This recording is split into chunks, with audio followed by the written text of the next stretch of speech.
Welcome back. Earlier this month, the community of Sinton endured the devastating Welder Fire. Support for affected families continues to pour in, and now the Sinton mayor tells us that the First Bank of Odem has extended the fire fund deadline to allow for more contributions. And as those donations keep coming in, some homeowners have started rebuilding. Our Lydia Herrera spoke with a longtime Sinton resident who says that while he's moving forward with repairs, many of his neighbors have chosen not to rebuild. She joins us now. Lydia. Mike and Leslie, this morning while I was in Sinton, I noticed that many homes impacted by the fire have cleared away debris, but only a few have begun repairs. Homeowner Clemente Sanchez told me that many of his neighbors have decided not to rebuild, fearing the donations would not be enough to cover the cost. After 40 years, the family home of Clemente Sanchez continues to stand even after the Welder Fire destroyed 17 homes in neighborhoods along Welder Street and Russ Avenue. It's very hard on my wife and I because we are both volunteer firefighters, and we had to fight this fire and then come into this neighborhood and fight the fire and see our house start to burn. That was very hard on us. So they kind of escorted my wife and myself out from here. It was beginning to be too much for us. Half of their home was damaged by smoke, water, and fire.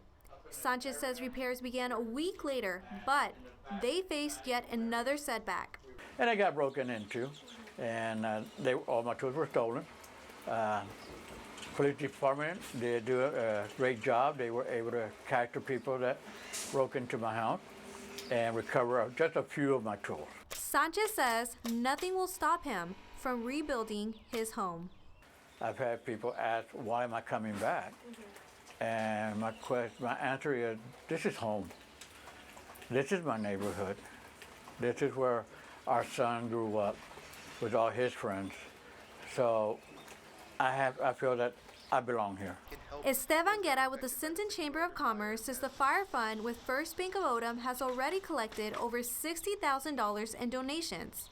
While a new deadline hasn't been set, Guerra says they are working on a plan to distribute the funds to affected families. What we're doing is creating a committee of community members here in Sinton who are getting together to create an application form for those that are affected by the fires, so we can make sure that those funds are allocated appropriately and swiftly and make sure that everyone is getting the help that they need. Sanchez says his neighborhood will never be the same, as 5 of his neighbors have decided not to rebuild, even with donations from the fire fund.